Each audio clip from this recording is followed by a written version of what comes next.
I didn't get on the scale to see what my weight was. I got on the scale for self-awareness. I'm like, cool, there's a 4-pound difference from Thursday to today. If I eat clean today and I drink more water than I normally did, I should be back down to where I was before I left. So I'm just aware rather than what do we normally do. You look at how much more stable you've become mentally, clarity, in order to find the real version of you that you're wanting to be. And the reality is the tree you planted 20 years ago, guess what? That thing can fall over if you're not maintaining it, watering it, feeding it, making sure it's taken care of.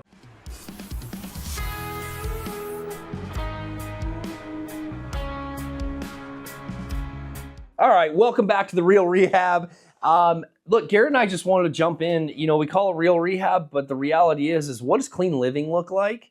And everybody has a way that they want to live, and we just want to dive in with some different opinions and conversation of what does it really look like and why is it more important to look at clean living versus diets and programs and instant gratification from things. So let's dive in. Yeah. All right. So I really just wanted to navigate conversation between the two of us regarding the topic of clean living, which I feel like is a phrase that I'm a big fan of because don't love the word sobriety as it has like its own meaning and definition for so many people of like, instead of being something I am, it's attached to something I don't do, if that makes sense.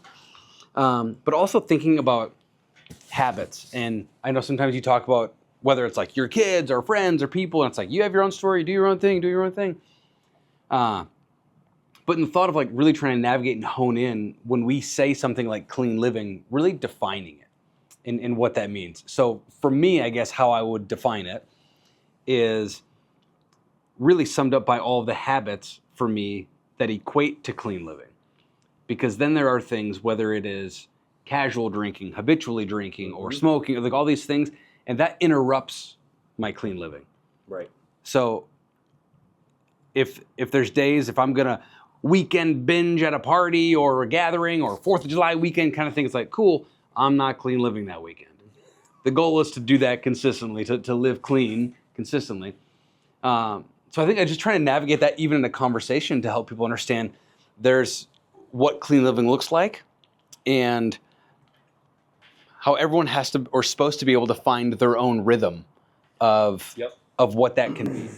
I think, you know, from my perspective now, you know, clean living is, you know, I actually made a post about it last night, which is, you know, my journey over the last 2.5 years has been like no significant changes, but small gradual changes, because I believe that the consistency, right? When we start the workouts or the exercise or the diet, right?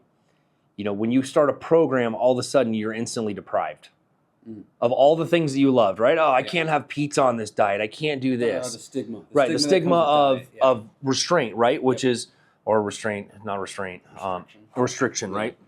So we restrict ourselves to get to this result, and then we don't live that way anymore. Therefore, I'm a product of it. Several of our family members are, like the up and down, like, oh, I did this for 90 days and I look great, and now I'm just gonna go back to eating pizza.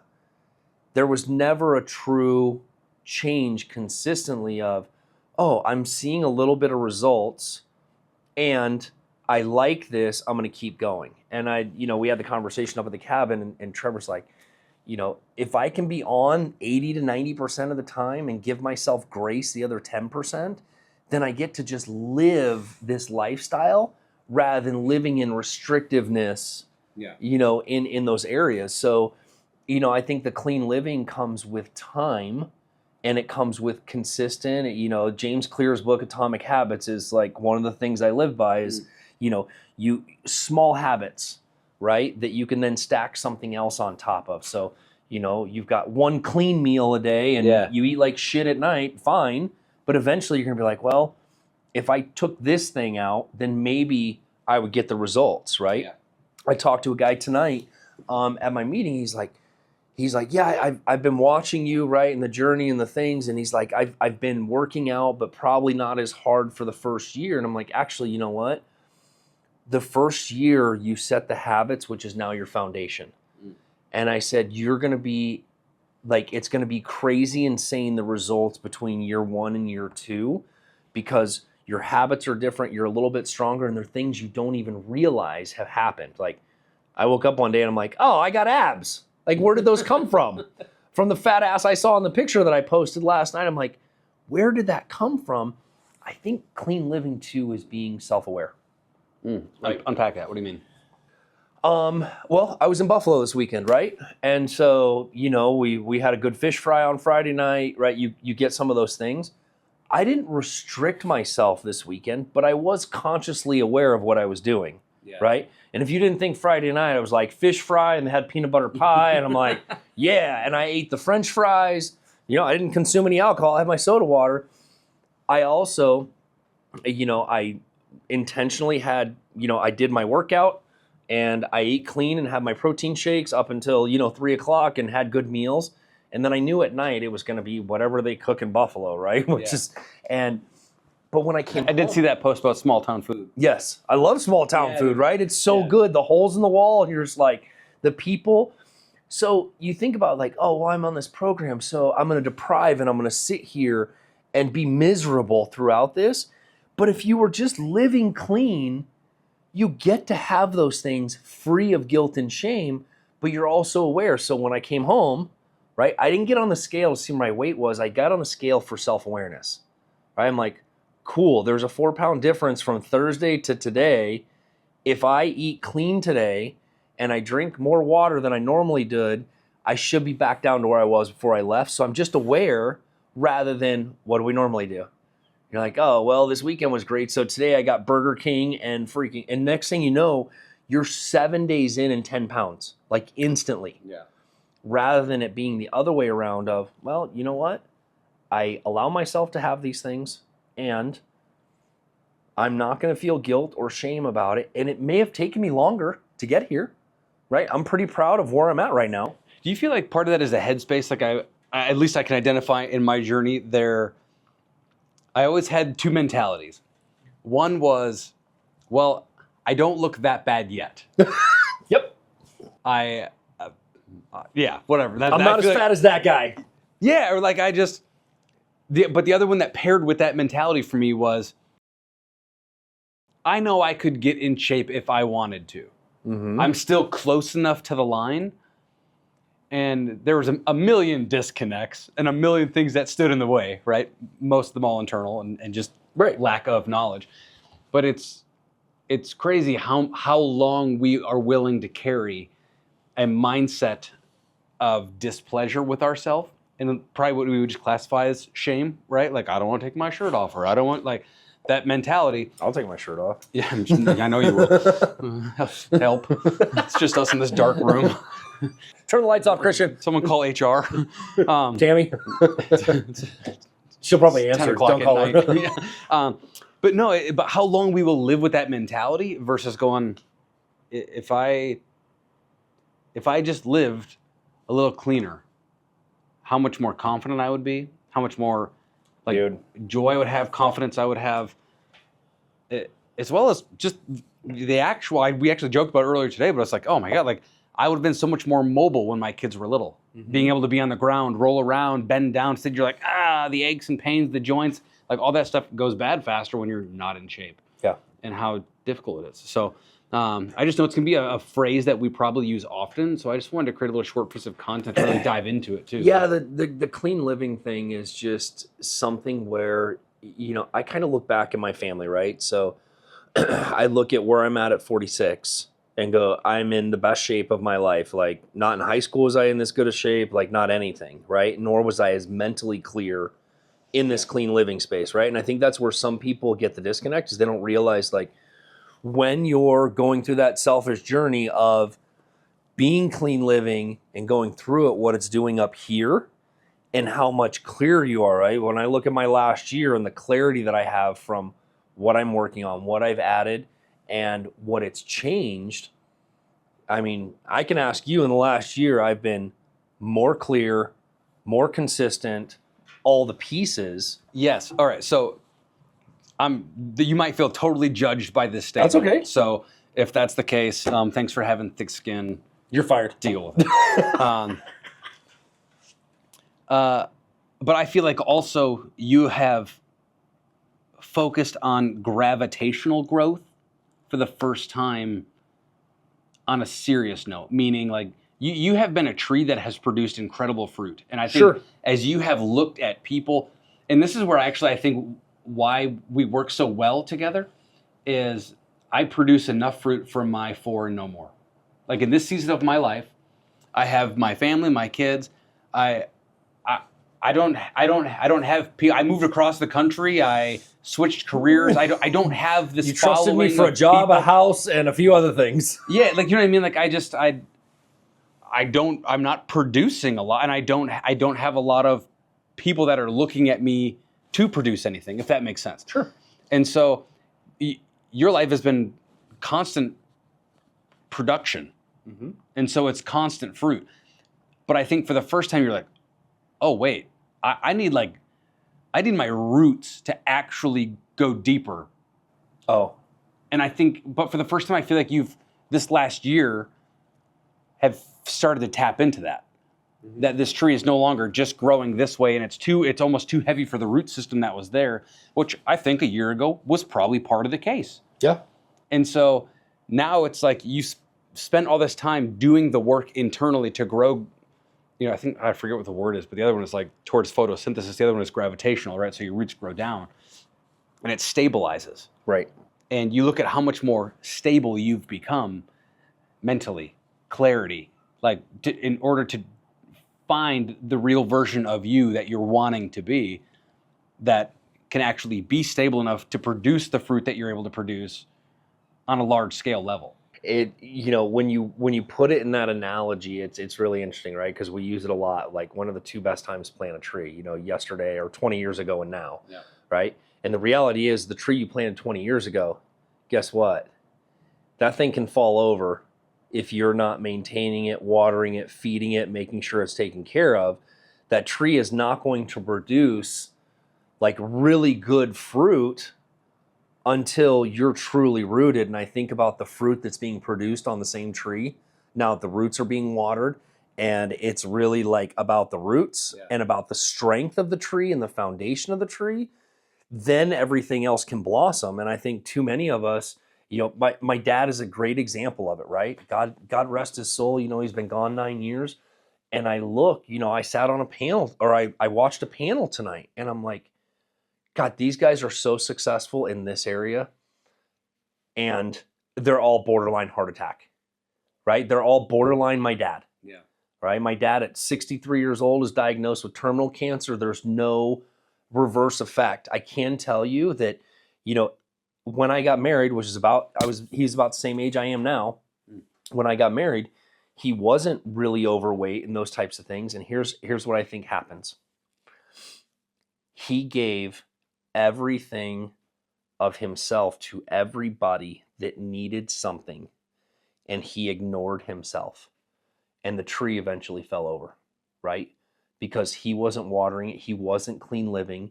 My dad was the guy that would sit at his desk for 20 hours a day, eat shit. And then when he came home, he was so hungry, he would eat everything in the refrigerator.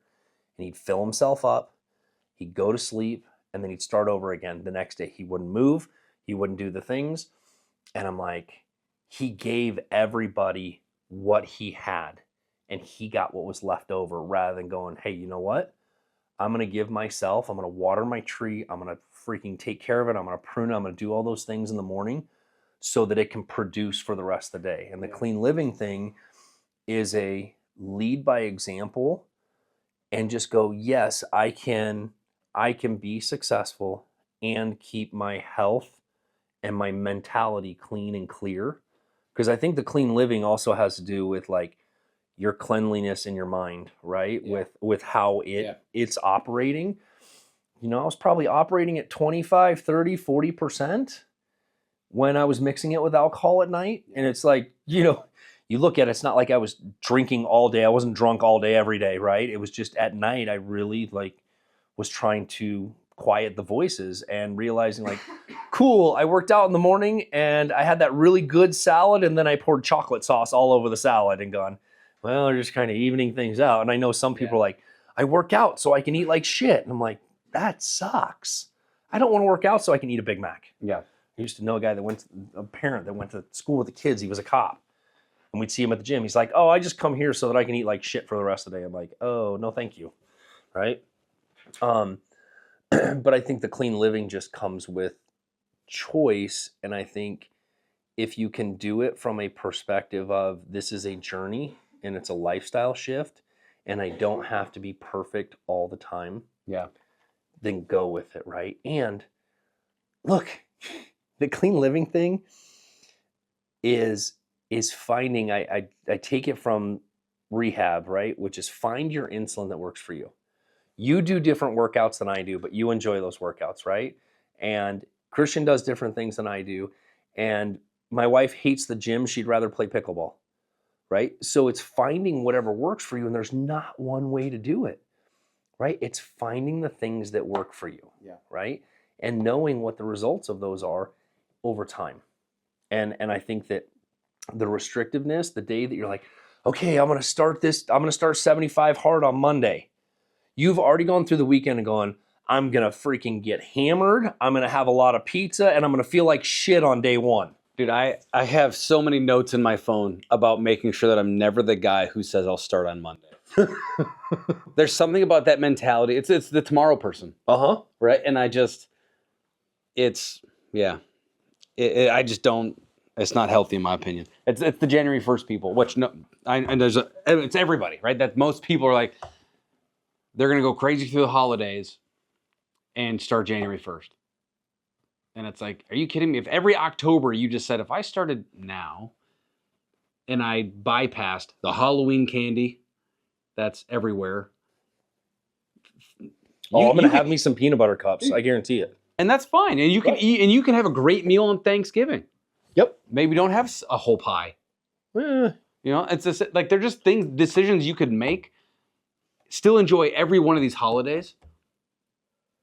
But decisions you could make to not go crazy, that would so put you ahead of the game versus being like, because if you're the I'll start Monday guy, I'll start January 1st guy, that's cool, but I'm willing to bet you're also that guy when it comes to every dream, every goal, every aspiration. Yeah. And well, I mean, you go through it, right? It's like, how many times did I say on Monday I'm going to stop drinking? every week. Every week. It was more like every day. Which year? Any day that ended in Y. Yeah. And now it's, you're like, cool, that was 2 months ago. Then it's 2 years ago. And you're like, tomorrow has been the only consistent thing in my life. Yeah. Right? Yeah. Rather than, like you said, like, okay, it's October. I'm going to wait till January 1 because here's what happens. Holiday, like all the excuses are there. Rather than going, you know what? There's 2 freaking holidays between here and New Year's. And go ahead, be 90% clean and go ahead, take those holidays and fucking eat like a horse. Right? That's okay, because the next day you're like, cool, I didn't like that. Because that's usually what happens. I'm like, bleh. Do horses eat a lot? I don't even. They poop a lot. Weird analogy, Right? No, I would agree, and I think for me, like I know just the way that I'm wired. I cannot be the tomorrow guy. I have to be the today guy. Yeah. The reason being, if I say tomorrow, then I know tonight I can do whatever I want. Here's the big part, right? I think on the clean living and whatever you want to apply this in your life, it's the depravity part of when I start this, I can't do these things. Versus, okay, on Monday, I'm going to change my lunches. That's all you're going to do. That's the one habit you're going to do to start. You're going to change one thing that you do consistent for 30 days. Too many people are like, everything. That's why New Year's resolutions fail. Because they take on 10 to-do lists that they think they want, but they're not really willing to work towards. And that they're supposed to just now have for the whole year, or like it's such a large undertaking. Yeah, it's not a little by little, like, hey, for the next 30 days, right? It doesn't change your lifestyle. For the next 30 days, I'm just going to eat freaking chicken and rice at lunch. And I'm going to weigh my meal, 1 meal a day. And I'm going to take my lunch to work, right? You solve 2 things, right? Financial, and you're not spending time trying to figure out what to get to lunch and what you're going to put in your stomach, which usually leads to a bad choice. So you've started with just one small habit, and then you're like, okay, I did that for 30 days. Well, what else can you change, right? It's a stupid small thing, right? It's like get up in the morning and have a protein shake. Get some nutrition. Yeah. Drink some hot lemon. Like they're little things that make the difference. And as you do those little things, you start to see little changes. And sometimes, guess what? That first 30, 60, 90 days, you don't see a lot of exterior results. What you do see is a lot of internal results. And people always want to look for the facade rather than what's happening internally that eventually will show up externally. Yeah, man, the scale is a very discouraging thing, and so is the mirror. Yeah. And the mirror is my ultimate, like, just real life conversation with myself. Like, you want to have a transparent moment? Stand shirtless in front of the mirror. Oh, it's like the Andy Elliott thing, right? Like, come over here and take your shirt off, right? And you figure out, like, who's really like, oh, right? And I thoroughly believe, as I said that, it hasn't been, I haven't made any huge changes, right? The big change was going to rehab, but that was really about getting my head and my heart connected. Yeah. But I think the work starts internally. And I think that's why, when I started this journey, it started with 75 hard, right? And that was more the mental discipline. Now, did I keep a lot of those habits? A few of them, but it started the consistency. It got me back into, okay, I'm eating better. I'm working out. And yes, I deprive myself, but Andy Frisella's whole deal on that, it's a mental shift. It's not meant to like, yes, there's a bunch of outward appearances. It was really designed for here. Like, can I go through this process? Yeah. Right? And too many people are in the diet world and the program world that this is going to be my fix. And the reality is it's never going to fix you, right? I watched my dad do it. We all did this HCG diet when it was a big thing, 500 calories a day and that shot. And I think I lost 40 pounds in 70 days. Wendy lost like 50. My dad lost 190. My dad found that 100 pounds in like 3 months after that because he couldn't sustain. Yeah. Right. And so clean living is just small. Dude, it's really weird. Yeah, sorry. It's really weird to be in a time where there actually are now some quick fixes to weight loss. That you don't know what the long-term results are.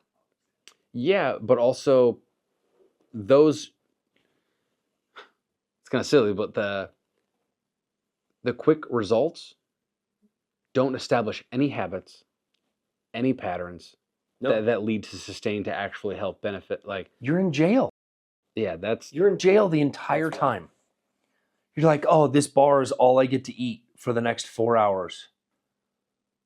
When you're like, cool, you could have chicken and rice and achieve the same thing and actually that doesn't even bother me. It's there's certain aspects I feel like that people will do, whether there are, there's a handful of different injections you can take now, different things, but it's those things don't build habit. Having healthy snack by your side at least can be a habit of healthy eating. Grab the right thing. But I mean, I do it all the time, right? We have protein bars in the fridges and all the places because it's better than the candy bar. And it's just protein and nourishment getting through to give you energy.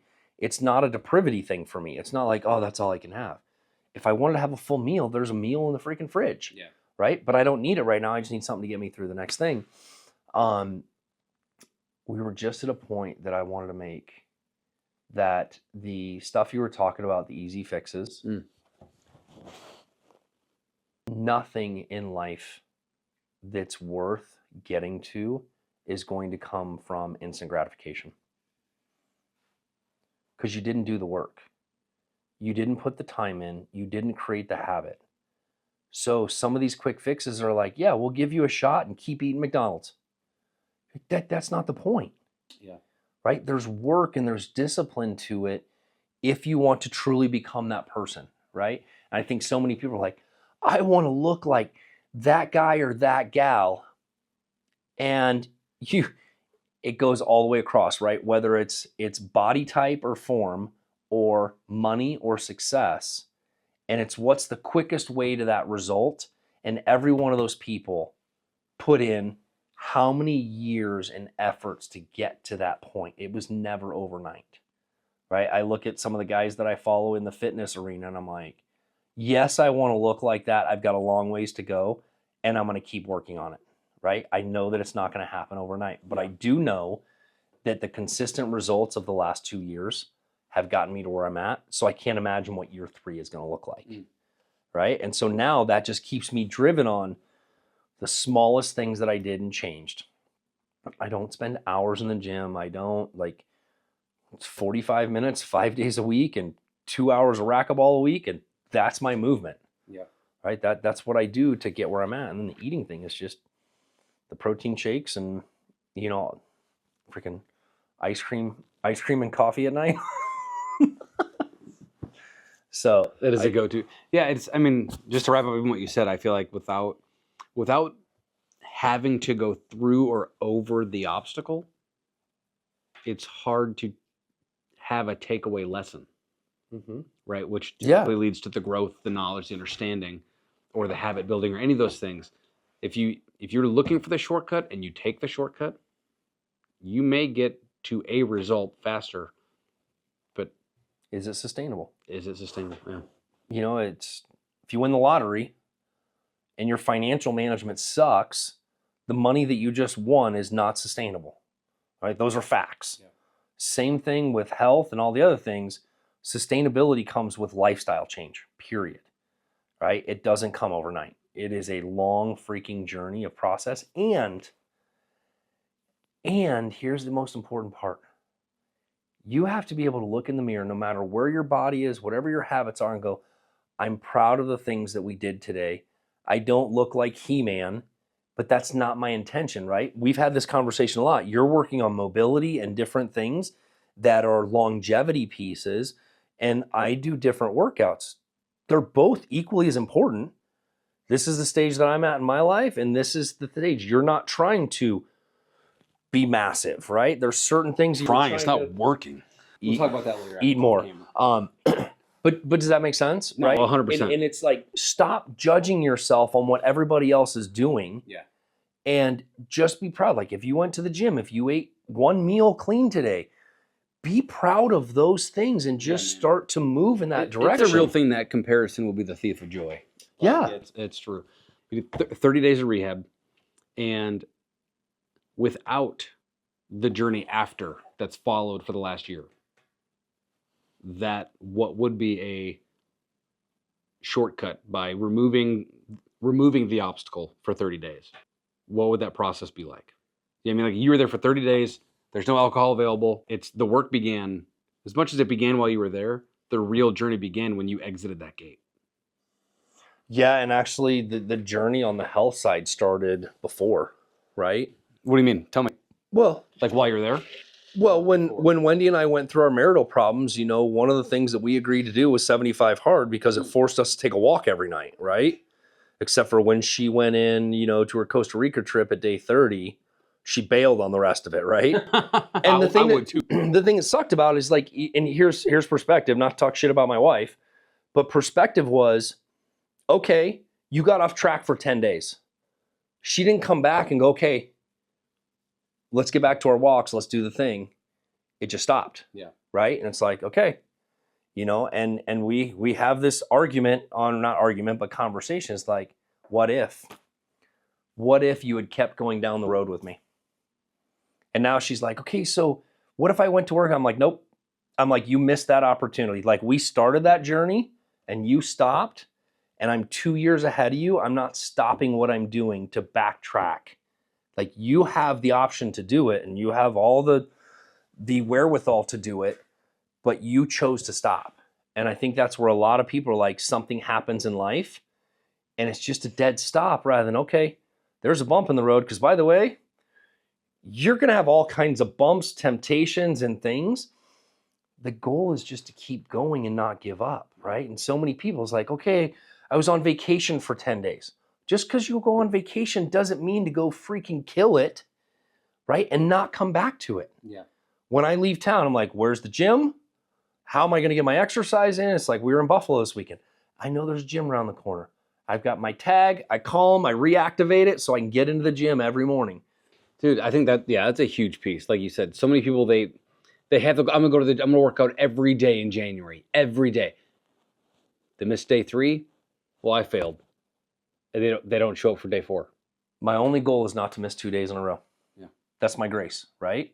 So if there's a day I don't feel good or I don't feel like going to the gym, it might be going out for a walk. It might be whatever that is. Yeah, I said that this morning, didn't I, to you? Yeah. Of being like, there's that motivational video voice that lives in my head, and it's like, if you miss a day, it's okay.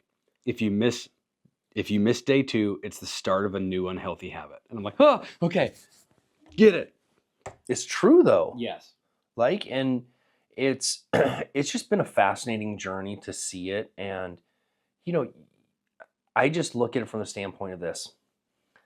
I have learned not to judge people anymore and go, hey, it's your story. If I can help or support in any way, I'm happy to do it.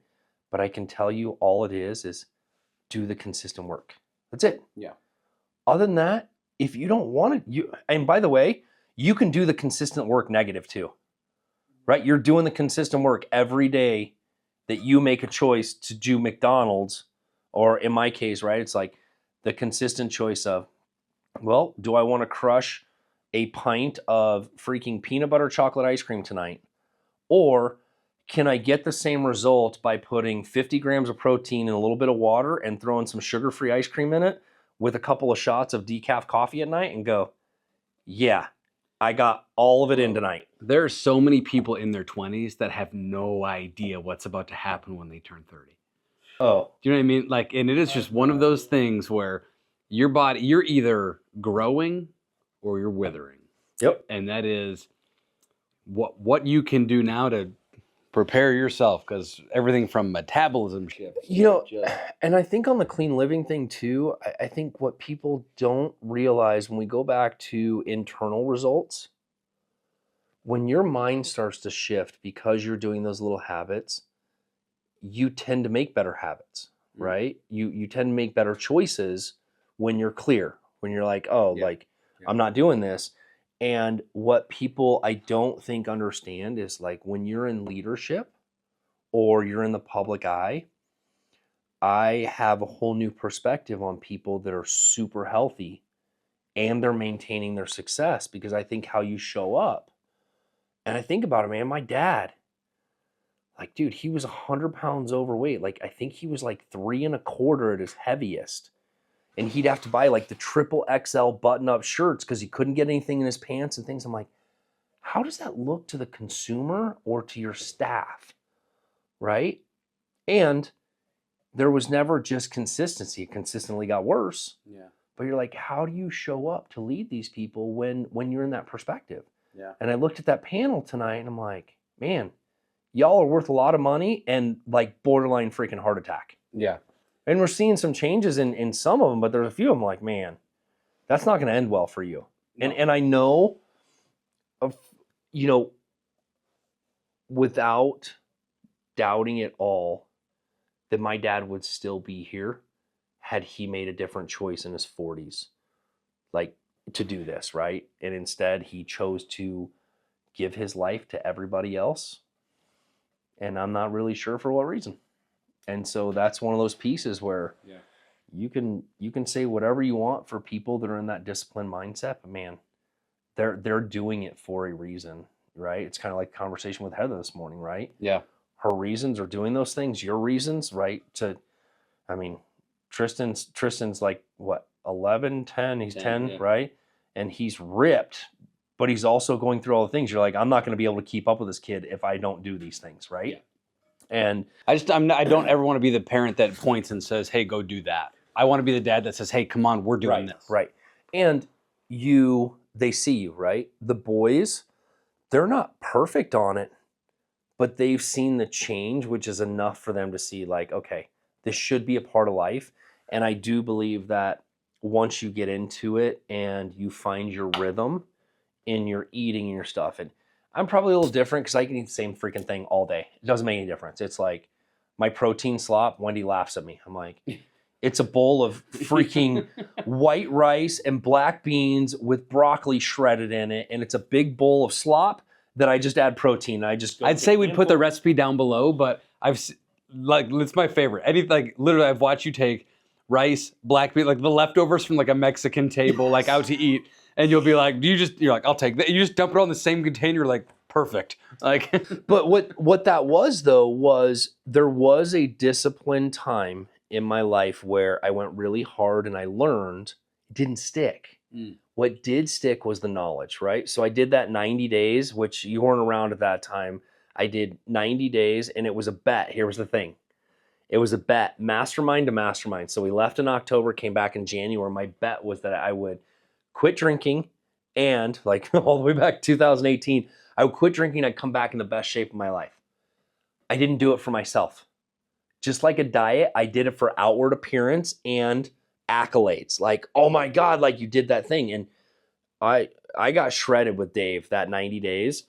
And I didn't have my six pack and thing, but it was 90 days. I'm like, I got crazy results in 90 days, but he also taught me how to track. You know, he taught me how to measure. He taught me how to get my calories, all the things. And once I learned those things, guess what? I can eat without measuring and doing things because I know what I'm putting together and I know what certain things are. So I don't have to track anything anymore. So as you create those, you're like, okay, once I'm done tracking, then I just do it out organically. It becomes muscle memory. yeah, that's good. Well, as my old friend Andy Dufresne always said, get busy living or get busy dying. That's right. I think it just comes down to choice, right? It's who do you want to become? And, you know, we're having a lot of that conversation of who do you want to become, right? And I think that it came so clearly from Vivid Vision where it's like, oh, it's not who I want to become in 20 years. It's like, who do I want to become over the next 3 years? And what habits do I need to create now in order to live like that person? Yes. Right? And, you know, maybe it's 15 minutes of workout a day and whatever that is, but you start to lead into where that result is. Yeah, and not to beat a dead horse that apparently eats a lot, but I think for me, that's why I have to be the tonight guy, not tomorrow. Right. Because I believe that those thoughts, a thought is transformational. Yes. And I think we're discussing a lot of that. But if I think a certain thing, I can be that starting right now. Yep. If I'm going to stop doing something, I can stop it right now. Yeah, and you can stop it right now. You can make the choice, like the sugar or the nut, or, you know, people are always funny, right? Go eat fruit rather than ice cream, right? And so it's also just educating yourself in those different processes, finding the things that work for you to where you don't feel restricted, but you feel alive, and you're creating those things for a lifelong of everything you've ever wanted. Yeah, drop any questions in the comments if you need inspiration or people to follow, because there is so much free information on anything that we've talked about in this. Anything. I'm constantly inundated with this information because of the people that I choose to follow, whether it's on X or YouTube or any of those things. And so yeah, put the right voices in your head and in your feed. Yeah, I mean, put the right voices in your head and don't go to too much information overload because everybody has a different opinion. And by the way, everybody's body types and their lifestyle are all different. So you have to try and find the things that work for you, right? And there's not one size fits all in clean living. Yeah. I equate it very similar. They go hand in hand, right? When I went to rehab, they said there's not one way to get rid or become sober, whatever it is. There's an array of things that you get to choose from. So go through the buffet, right? And pick the things that you really like to eat and leave the rest of it there. And this is kind of what it's like with clean living is like, whatever that definition for you, go to the buffet and pick the things. Like, I'm not eating beets, right? I'll grab the chicken. Oh God, it's gross. Wendy, ugh. Her dad was eating beets at dinner the other night. Ugh. Just dirt, that and olives. Oh yeah, olives are a deal breaker. So, you know, I think that that's really what it is like go through and pick the things. And by the way, some of those voices will get old and you got to pause them and find some new information and don't get stuck in one rabbit hole. Yeah, no, I think that's great. New information can come with new inspiration. I think it's great. Yeah. So you get to make a choice, right? In clean living, and it starts with one small habit that leads to greater habits, and that's where the clean living comes from. And it definitely is something where you're working towards the person that you want to become or the health that you want to have. And Feel it out. What would it feel like when you are completely in shape and you feel good? Like, what does that feel like in your mind? Like, visualize it, go through that process so that you do know as it starts to take shape, you kind of know who you're becoming. Yeah, no, that's great.